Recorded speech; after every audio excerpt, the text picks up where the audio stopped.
56 ঠিক তেনেকৈ আমি প্ৰথমতে কি কৰিম হৰ দুটা সেম কৰিম বা যদি মই যোনটো তোমালোকক দেখাইছিলোঁ সেইটো যদি কৰা ইয়াতে কৰোঁ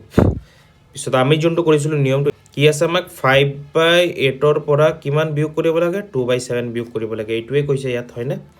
এতিয়া চোৱা 5 আৰু 6ৰ যোনটো হৰ আছে আমি যোনটো এলচিএম ওলাইছোঁ কিমান ওলাইছোঁ 56 ওলাইছোঁ তে 56 তলত বহাই দি তে 56ক 8 দি ভাগ কৰিলে কিমান বাৰ যায় 7 বাৰ যায় জানো 56ক 8 দি পূৰণ কৰিলে 7 বাৰ যাব 56 7টো ৰিজাল্ট পাইছোঁ তে 7ৰ লগত 5টো পূৰণ কৰিম 7 × 5 চিন কি আছে বিয়োগ আছে তে বিয়োগ বহাম আকৌ 56ৰ লগত 7 যদি ভাগ কৰোঁ কিমান 8 পাম তে কি হ'ল 8 × 2 হ'ল এতিয়া আমি কি কৰিম নেক্সট লাইনত 56 হৰটো সেম থাকিব 7 5 গুণ 35 মাইনাছ 8 2 গুণ 16 আৰু 35 পৰা 16 গ'লে কিমান হ'ব 19 আৰু তলত হ'ব 35 এইটো এটা নিয়ম আৰু এইটো এটা নিয়ম তোমালোকৰ কোনটো সুবিধা হয় এইটো কৰিবা আন এটা উদাহৰণ লৈছে চোৱা 11 আছে 8 আছে আমি কিতাপত এই ৰুলটোতো কৈয়ে দিছে তোমালোকে চাই গম পাই 88 ওলাইছে কাৰণ 11 আৰু 8ৰ কোনো কমন নাই তে দুটা পূৰণ হ'ব তে আমি লখাগু কিমান পালোঁ 88 আমি কি যোনটো নিয়ম আমি শিকিছোঁ এতিয়া এইটো কৰিম 88 আৰু ইফালে আছে 11 11 আৰু 88ক যদি ভাগ কৰোঁ 88ক 11 দি কিমান বাৰ 8 বাৰ হ'ব তে কি কৰিম এতিয়া 7 × 8 কৰিম যোনটো লব আছে লবৰ লগত যোনটো ৰিজাল্ট আহিব 8 যে ওলাইছে ইয়াৰ লগত এইটো পূৰণ কৰিম পিছত চিন কি আছে বিয়োগ বহাম আকৌ ব্ৰেকেট দিম সো 8 দি পেলাই 88 কিমান 11 টাইমছ যাব হয় না নাই 8 × 11 কিমান 88 হ'ব তে 11 টাইমছ যাব এই 11 টো 3 লগত কি মাল্টিপ্লাই কৰিম তে 3 × 11 কৰিম এতিয়া চোৱা কি ওলাব তলত 88 ওপৰত 7 8 গুণ কিমান 56 মাইনাছ 3 × 11 কিমান হ'ব 33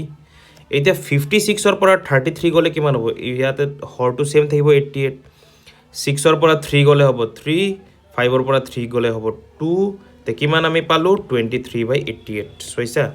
দুটা নিয়ম সেম এইটো দুটা লাইনতে কৰি দিছোঁ এইটো অলপমান বেছিকৈ পূৰণ কৰিব লাগিছে বা সেমে হয় তোমালোকৰ এতিয়া ইচ্ছা কোনটো তোমালোকৰ ইজি লাগে সেইটোৱে তোমালোকে কৰিবা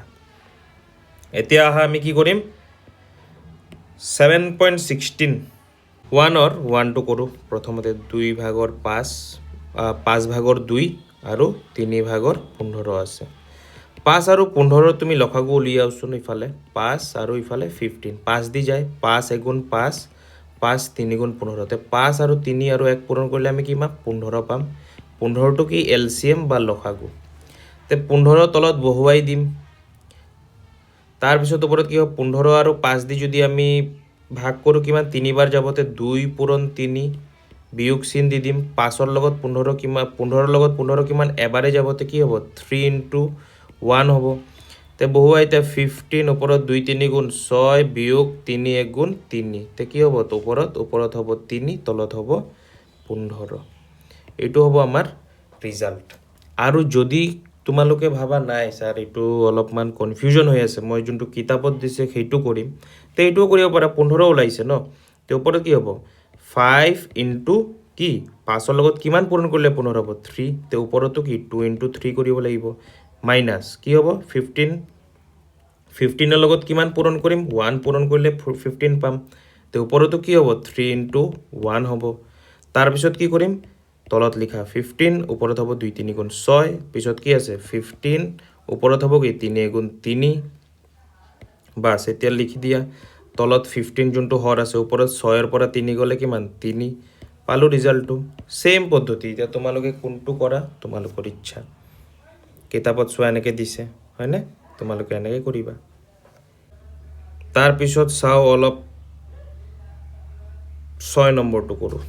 6 নম্বৰটো আমি কি কৰিম দুটাই পদ্ধতি দি কৰিম প্ৰথমতে কিতাপৰ পদ্ধতি কৰোঁ 20 আৰু আছে 6 এলচিএম ওলাই লোৱা কি আছে 11/20 মাইনাছ 1/6 এতে আমি 2 দি যাব 2 10 গুণ 2 3 গুণ তাৰপিছত আৰু যাবনে নাযায় 3 আৰু 10ৰ একো কমন নাই তে পূৰণ কৰা 2 10 গুণ 20 আৰু 3 পূৰণ কৰিলে কিমান 60 তে আমাৰ এলচিএম কিমান হ'ব 60 হ'ব তে লিখা 60 বনাবলৈ 20 লগত কি পূৰণ কৰিম 20 × 3 পূৰণ কৰিলে 60 হ'ব ওপৰতো 11ৰ লগত কি 3 পূৰণ কৰিম -6ৰ লগত আমি কি পূৰণ কৰিব লাগিব চোৱা 6ৰ লগত 10 পূৰণ কৰিম ধৰা এইটো 2 আছে আৰু 3 আছে 2 3 যা কিমান 6ৰ লগত আৰু কিমান 10 পূৰণ কৰিব লাগিব তেতিয়া আমি কিমান 60 পাম তে ওপৰত 1 আছে 1 * 10 তেতিয়া কৰা তলত আছে 20 নহয় তলত হ'ব 60 ওপৰত হ'ব 11 33 পিছত মাইনাস তলত আকৌ 60 ওপৰত কি 10 * 10 তে আমি কি লিখিম এতিয়া তলত আছে হৰ 60 লিখা ইফালে ওপৰত 33 - 10 লিখা তাৰপিছত কি হ'ব 60 ওপৰত 33 ৰ পৰা 10 গ'লে কিমান হ'ব 23 হ'ব এইটো আমাৰ ৰিজাল্ট পাই যাম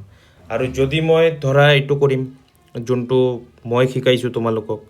কিমান আছে 60 তলত লিখিবা 60 দি পেলাই 20ক ভাগ কৰিলে কিমান বাৰ যাব 3 বাৰ যাব তে কি কৰিম 11 * 3 লিখিম মাইনাস চিন আছে মাইনাস দিম কাৰণ বিয়োগ কৰি আছোঁ 60ৰ লগত 6 কিমান বাৰ যাব 10 টাইমছ যাব তে ওপৰত কিমান আছিলে 1 আছিলে 1ৰ লগত 10 মাল্টিপ্লাই হ'ব তে তলত হ'ব 60 ওপৰত হ'ব 33 - 10 তে আমি কি ৰিজাল্ট পাম 60 আৰু ইফালে 23 একো নহয় খালি এটা ষ্টেপ কমি যাব ইমানেই বাকি তোমালোকে দুটা পদ্ধতিয়ে ট্ৰাই কৰিবা আৰু চাবা কোনটো তোমালোকৰ সহজ লাগে এতিয়া কি কৈছে চোৱা ব্ৰহ্মগুপ্তৰ ভগ্নাংশৰ বিয়োগৰ নীতি যদিহে ভগ্নাংশবোৰৰ হৰ ভিন্ন হয় তেন্তে ভগ্নাংশবোৰক একে হৰযুক্ত ভগ্নাংশলৈ ৰূপান্তৰ কৰি ল'ব লাগিব এতিয়া একে হৰযুক্ত ভগ্নাংশৰ লববোৰক বিয়োগ কৰিলে প্ৰদত্ত ভগ্নাংশবোৰৰ বিয়োগফলটো পাম এইটোৱে ব্ৰহ্মগুপ্তৰ যোগ আৰু বিয়োগ সেমে খালি কি প্লাসটো মাইনাস হ'ব খালি চিহ্নটো চেঞ্জ হ'ব বাকি নিয়মটো সেম হ'ব চোৱা এতিয়া আছে কি 7.9 শেষ টপিক এইটো প্ৰাচীন ভাৰতত ভগ্নাংশক ভিন্ন প্ৰতিশব্দ হিচাপে ব্যৱহাৰ কৰা হৈছিল ভগ্ন ভাগ বা অংশ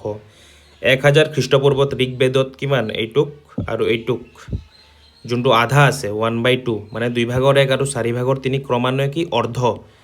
এইটো কি আধা অৰ্ধ আৰু এইটো কি কয় ত্ৰিপাদ বুলি কৈছিলে 4/3 মানে ত্ৰিপাদ বুলি লিখা হৈছিলে হ'ব আৰু 7/2টোক কি দ্বি সপ্তমা মানে 7/2 দ্বি সপ্তমা আৰু এইটো ত্ৰি-অষ্টমা মানে 8/3 কি কৈছিলে ত্ৰি-অষ্টমা বুলি কৈছিলে এইবোৰ মনত ৰাখিবা ভগ্নাংশ লিখোতে লব আৰু হৰ মাজত কোনো ধৰণৰ আনুভূমিক ৰেখা এই যে আমি যে আনুভূমিক ৰেখা ব্যৱহাৰ কৰোঁ যে যেনেকৈ 3/8 কি কয় এইটোৱে কি আনুভূমিক ৰেখা বুলি কয় ইয়াক এই আনুভূমিক ৰেখাটো ব্যৱহাৰ কৰা হোৱা নাছিলে আমি এনেকৈ লিখিছিলোঁ ওপৰত 3 তলত 5 মানে 5/3 এনেকৈ লিখিছিলোঁ তে কি তাৰপিছত আল হাছাৰ নামৰ এজন মেথামেটিচিয়ান আহিলে তেওঁ কি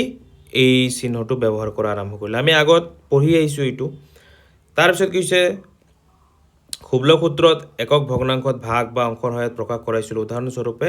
এইটো কি পঞ্চভাগ বুলি কোৱা হৈছিল 5/1 ভাগ পঞ্চভাগ প্ৰাচীন ভাৰতত মিশ্ৰ ভগ্নাংশ লিখোতে কোনো ধৰণৰ আনুভূমিক ৰেখা ব্যৱহাৰ কৰা হোৱা নাছিলে আমি আগতে কি লিখিছিলোঁ 3 3 8 এইটো লিখিছিলোঁ এতিয়াহে আমি এনেকৈ লিখো আনুভূমিক ৰেখা ব্যৱহাৰ কৰোঁ আগতে এইটো আৰু ইয়াক কি ত্ৰয়াস্ত্ৰয়া অষ্ঠ বুলি কোৱা হৈছিলে ইয়াক 3 আৰু কি অষ্ঠ 8ৰ 3 ভাগ 8/3 ইয়াক কি কয় ত্ৰয়াস্ত্ৰয়া অষ্ঠ এই ভগ্নাংশক ইয়াৰ লঘিষ্ঠ আকাৰলৈ ৰূপান্তৰ কৰা পদ্ধতিক অপভৰ্তনা বুলি কৈছিলে ভগ্নাংশক ইয়াৰ লঘিষ্ঠ আকাৰ আমি লিখিছোঁ নহয় ধৰা 3/6 আছে ইয়াক আমি লঘিষ্ঠ আকাৰ কি 3 ভাগ কৰিছোঁ দুইফালে তে 1/2 হৈছিলে এইটোৱে লঘিষ্ঠ আকাৰত নিয়া ইয়াক কি কৈছিলে অপভৰ্তনা বুলি কৈছিলে ভগ্নাংশবোৰক সমান হ'বলৈ ৰূপান্তৰ কৰা পদ্ধতিটোক কটা সবৰ্ণনা বা সমচ্ছেদ বিধি বুলি কোৱা হৈছিলে মহাবীৰে পোনপ্ৰথমে লঘিষ্ঠ সাধাৰণ গুণিতক শব্দটো নিৰুদ্ধ বুলি ব্যৱহাৰ কৰিছিল এইখিনি কিছু জানিবলগীয়া কথা তোমালোকে চাবা ভালকে একক ভগ্নাংশ পঢ়িলোঁ কাক কয় তাৰপিছত প্ৰকৃত ভগ্নাংশ অপ্ৰকৃত ভগ্নাংশ একক ভগ্নাংশ লব হৰ মিশ্ৰ ভগ্নাংশ পূৰ্ণ সংখ্যা হয়নে পূৰ্ণ সংখ্যা যোনটো থাকিব তাক একক ভগ্নাংশ আৰু তেনেকুৱা ভগ্নাংশ কি মিশ্ৰ ভগ্নাংশ বুলি কোৱা হয় পূৰ্ণ এককো থাকে আৰু ভগ্নাংশও থাকে একক ভগ্নাংশবোৰ বেলেগ বেলেগ সমতুল্য ভগ্নাংশ কাক কয় এইটোৱে কৈছে ইয়াত ভগ্নাংশ লঘিষ্ঠ আকাৰত আমি কি উৎপাদক 1 নোহোৱালৈকে লৈ গুচি যাম তে প্ৰাচীন ভাৰতীয়ৰ এইটো কি অৰ্ধ বুলি কয় এইটো মনত ৰাখিবা কিছুমান ইম্পৰ্টেণ্ট বস্তু ত্ৰিপাদ এইটোক ত্ৰিপাদ বুলি কয় আগতে আমি এই অনুভূমিক ৰেখাটো ব্যৱহাৰ নকৰোঁ ওপৰটোক নিউমাৰেটৰ ইংৰাজীত কয় মানে লব তলক ডিনমিনেটৰ মানে কি হৰ আৰু কি চোৱা এই ব্ৰহ্মপুত্ৰ কিতাপটো মনত ৰাখিবা ব্ৰহ্মস্ফুটি সিদ্ধান্ত এইটো তোমালোকে মনত ৰাখিবা কুৱেশ্যন এনেকুৱা আহিব পাৰে প্ৰাচীন ভাৰতত অৰ্ধ আৰু ত্ৰিপাদ শব্দ দুটাই ক্ৰমান্বয়ে কোন দুটা সংখ্যা বুজাইছিল এইটো আধা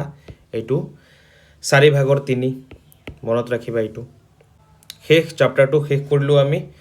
তোমালোকে মোৰ টেলিগ্ৰামটো জইন কৰি লওক মই তাত পিডিএফটো আপলোড কৰি দিম তোমালোকে ডাউনলোড কৰি প্ৰেক্টিছ কৰিব পাৰিবা আৰু চাব পাৰিবা কাৰণ তাতে লিখা থাকে